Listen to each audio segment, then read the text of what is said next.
येत्या काही दिवसांमध्ये मुंबई महानगरपालिकेच्या निवडणुका लागणार आहे आणि त्या अनुषंगाने उद्धव बाळासाहेब ठाकरेची शिवसेना ही कामाला लागलेत।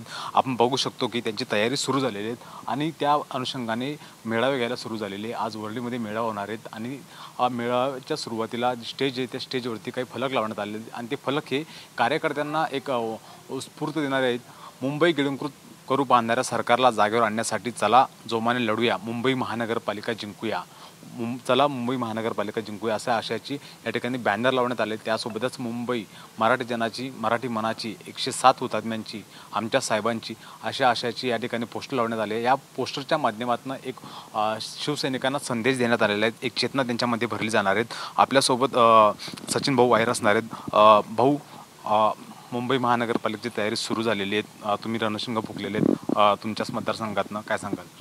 आणि पूर्ण मुंबई शहरामध्ये त्याची सुरुवात झाली आणि त्याचा एक भाग म्हणून आज वरळीतून दक्षिण मुंबईची सुरुवात झाली। काल मुंबादेवीची झाली होती, त्याच्यानंतर कुलाबा मलबार हिल करत परळ आणि दादरला पण सुरुवात होणार आहे। ही संकल्पना आणि ही मूलभूत कल्पनाच अशी होती की ज्या पद्धतीने आमच्या नेतृत्वाने मुंबई कशा प्रकारे लुटण्याचा डाव केला जातो आहे हे फक्त मुंबईकरांपुरता मर्यादित न राहता ही महाराष्ट्रामध्ये हे पसरलं पाहिजे आणि ते जर करायचं असेल तर आपल्या गटप्रमुखांच्या माध्यमातून हे का होतं आहे ह्याची जाणीव करून देण्यासाठी ते केलेलं आहे। तुम्ही बघितलं असेल की मुलुंडला ज्यावेळी ही सुरुवात झाली त्यानंतरच ही संकल्पना आली आणि कार्यकर्त्यांना असं वाटलं की नाही आता आम्हालाही हे ऐकायचं आहे, बोलायचं आहे आणि त्या माध्यमातून लोकांपर्यंत पोहोचण्याचं काम केलं पाहिजे। कारण 25 वर्ष एक हाती सत्ता मुंबईकरांनी शिवसेनेला दिलेली आहे आणि ती देत असताना मुंबईला सर्व दृष्टिकोनातून सक्षम आणि सुरक्षित ठेवण्याचं काम केलेलं आहे आणि त्याचा एक भाग म्हणूनच ही संकल्पना पुढे नेऊन जाण्याचं काम आम्ही करतोय। भाऊ, 25 वर्ष तुमच्या हातामध्ये सत्ता होती, मात्र काही नगरसेवक तुमचे आता शिवसेना फुटल्यानंतर काही नगरसेवक तुमचे शिंदे साहेबांसोबत गेलेले आहेत, तुम्हाला पूर्ण ताकद लावावी लागणार आहे, कसे असणार आहे नियोजन तुमचं? अजिबात नाही, कारण कसं आहे मुंबई शहरामध्ये मतदार हा आमचा राजा आहे आणि मतदारांनी घडवलेलं आहे या लोकांना।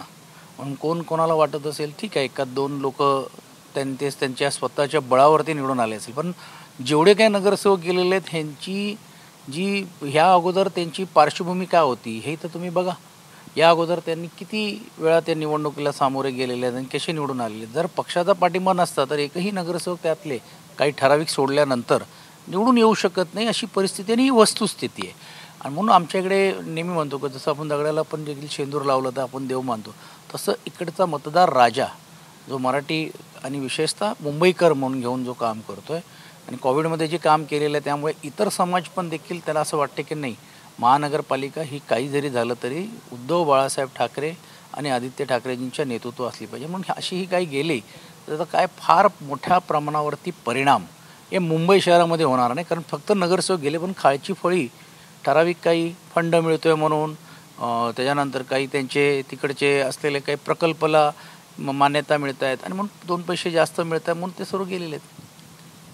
मुंबई महानगरपालिकेवरती पुन्हा उद्धव बाळासाहेब ठाकरेंचा बका झेंडा फडकणार असं तुम्हाला आत्मविश्वास वाटतंय की मनापासून म्हणजे आतून वाटतं? 100% वाटते आणि माझ्यापेक्षा जास्त मुंबईकरांना वाटते। आणि बघा मी वैयक्तिकशा ज्यावेळी मी म्हणतोय आम्ही पण 15-20 वर्ष आम्ही वेगळ्या मी समोरच्या वाकात होतो, आम्हाला असं वाटायचं की नाही ही मुंबईमध्ये आमची सत्ता यायला पाहिजे, पण मुंबईकर हा फार जाणकार आहेत, विचारपूर्वक काम करणार आहेत आणि त्याला ही जी गोष्टीची जाणीव आहे की मुंबईला सातत्याने कुठच्या विषयावरती धावून येणारा जर कुठचा पक्ष असेल, अडीअडचणीसाठी पक्ष असेल तो शिवसेना, शिवसैनिक आणि आमचा असलेला कार्यकर्ता, म्हणून एक वेगळी आपुलकी आणि एक नाता ते जोडलं गेल्यामुळे आम्हाला ही 100% खात्री की मतदार राजा जसं अनेक निवडणुकीला सामोरे जात असताना यावेळी पण तुम्ही बघितलं असेल की लोकसभा एकच लोकसभा आमची 48 मतांनी गेली, ती पराभूत झाली असं म्हणता येणार नाही। आता मुंबईकरांनी तर 100%च कौल दिला होता, 90% तरी दिलंच होतं ना की 6 पैकी 5 खासदार आमचे निवडून आलेले आहेत असं म्हणायला हरकत नाही। याच्या आधी तुमच्यासोबत भाजपा होती सत्ताला, तुम्ही जेव्हा मुंबईवर तुमची सत्ता मिळाली त्या तुमच्यावेळेस खूप वेळा भाजप तुमच्यासोबत होती, आता तुमच्यासोबत भाजप नसणार आहे आणि त्यासोबतच तुमचे काही जे शिवसैनिक होते त्यांचं खूप वर्चस्व होतं आणि वर्चस्व असं म्हटलं तरी हरकत नाही, त्यांनासुद्धा तुम्हाला तुमचे 2 म्हणजे प्रतिस्पर्धी तयार झाले। भाजपनी फार मोठ्या प्रमाणावरती आमचा फायदा घेऊन या मुंबई शहरामध्ये शिरकाव केलेला असं म्हटलं तर अयोग्य होणार नाही। जे आमच्यावर आरोप करतायत त्यांचा उपमहापौर नव्हता त्यावेळी काय तोंडात बोट घालून बसले होते का? स्टँडिंग कमिटीमध्ये त्यांचे मेंबर नव्हते का? त्यांचे समितीवरती अध्यक्ष नव्हते का? ह्या सर्व गोष्टी आहेत, पण आता काय होतं सोयानुसार ते बोलण्याचा प्रयत्न करतात। गेल्यावेळी ते आमच्यावर नव्हते त्यांनी नक्कीच एक पर्याय तयार करण्याचा प्रयत्न जरी देखील केला तरी मुंबईकरांनी ती सत्ता आमच्या हातात दिलेली आहे आणि भविष्यकाळामध्ये पण ते नक्कीच तसं वातावरण म्हणून ते जर नाही आहे तर त्याचा काय फार मोठा परिणाम होईल असं नाही. या विधानसभेला पण तुम्ही बघितलं ते नव्हतेच, ते तर सर्व एकत्र केले आणि यावेळी आमच्यामध्ये ती ही फूट पडल्यानंतर अशी परिस्थिती लोकसभेला होती, विधानसभेला होती. तर आम्हाला निश्चितपणे खात्री आहे की आगामी काळामध्ये पण देखील महानगरपालिकेमध्ये तोच ट्रेंड लोकसभेचा राहील. भाऊ, अंत मुंबई महानगरपालिकेत सत्ता मिळवण्यासाठी महापौर तुमचाच होईल असं तुम्हाला विश्वास आहे का? हो, नक्कीच विश्वास वाटतो, आत्मविश्वास आहे. मुंबईकरांच्या जीवावरती हा विश्वास आहे, कारण मुंबईकरांच्या नागरिक सुविधामध्ये जे आम्ही केलेलं 20-25 वर्षाचं कार्य आहे आणि विशेषतः आदित्यजींच्या माध्यमातून, उद्धवजींच्या माध्यमातून शिक्षण असेल, आरोग्य असेल, ती जी सेवा सुविधा या मुंबईकरांसाठी आम्ही देऊन करण्याचं काम केलेलं आहे. हे 2-2.5-3 वर्षामध्ये हे नवीन सरकार आल्यानंतर आज ते श्रेय घेण्याचं काम करत आहेत. पण ही माणसं कुठं होती कोविडच्या वेळी, ज्यावेळी अटल सेतू तयार होत होता, ज्यावेळी कोस्टल तयार होत होता, ही ज्या संकल्पना आहे आणि तुम्ही बघता कशाप्रकारे विशिष्ट विकासकांच्या घशामध्ये ही मुंबई घालण्याचं काम चाललेलं आहे. हे मी सांगायची गरज नाही. आणि असंच जर राहिलं केंद्रामध्ये ते सरकारमध्ये, राज्य सरकारमध्ये, जर मुंबईमध्ये पण जर दुर्दैवाने त्यांच्याकडे जर सत्ता घेतली तर पूर्ण मुंबई गिळकूट करण्याचं काम हे करतील.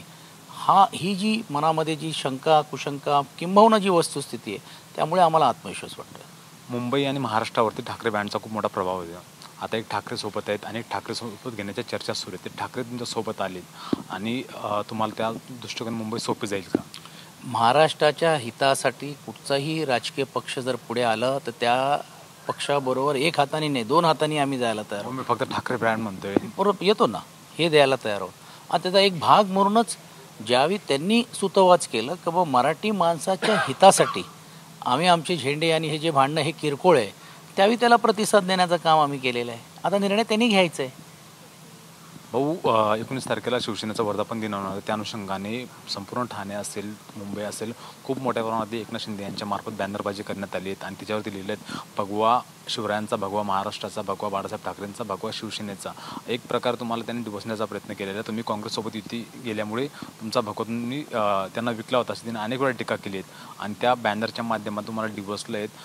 त्यांनी सुद्धा रणशिंग फुकले मुंबई महानगरपालिकेच्या दृष्टिकोनातून. मग राष्ट्रवादीच्याबद्दल का ते बोलत नाही? एक काळामध्ये ज्यावेळी त्या राष्ट्रवादी निधी देत नाही म्हणून टीका आरोप करून आमदारांनी नाराजगी व्यक्त केली आणि ह्यांच्यामुळे आम्हाला बसता येणार नाही. ज्या बाळासाहेबांना ज्यांनी आत घातलं त्यांच्यावर आम्ही कसं बसायचं असे जे बोलणारे आज त्यांना गळ्यात मिठी मारून करतायत, ते हे लोकांना आता कळून चुकलेलं. मला असं वाटतं आता ते मुद्दे आणि त्यांचा जो ब्रँडिंग किंवा इव्हेंट फार काय महत्त्वाचं नाही. या मेळाव्याला काय आम्ही बोलतोय, त्या मेळाव्याला ते काय बोलत आहेत, त्यांची राजकीय भूमिका काय चालली हे लोकांसमोर आहे, आमची राजकीय भूमिका काय चालली हे आम्ही लोकांसमोर मांडलं आहे. आणि म्हणून आम्हाला वाटत नाही की ते ब्रँडिंगचं काय फार इफेक्ट आम्हाला होईल.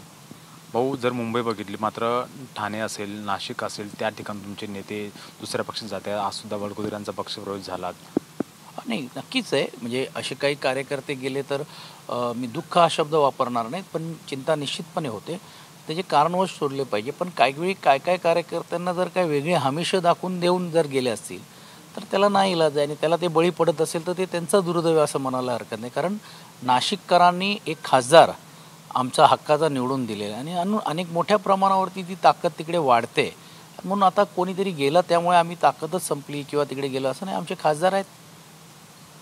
बडगुजर भाजपमध्ये गेल्यामुळे भाजपमध्ये सुद्धा असंतोष निर्माण झाला आहे.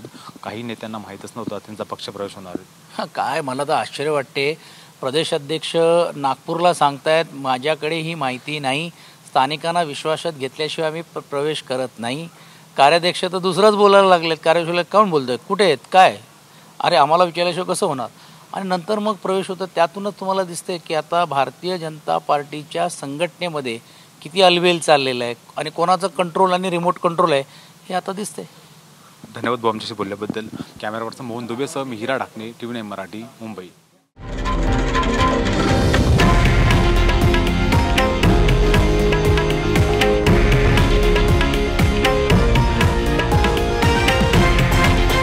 हे आहे देशातील नंबर 1 न्यूज नेटवर्क आणि आपण पाहत आहात TV9 मराठी, एकमेव.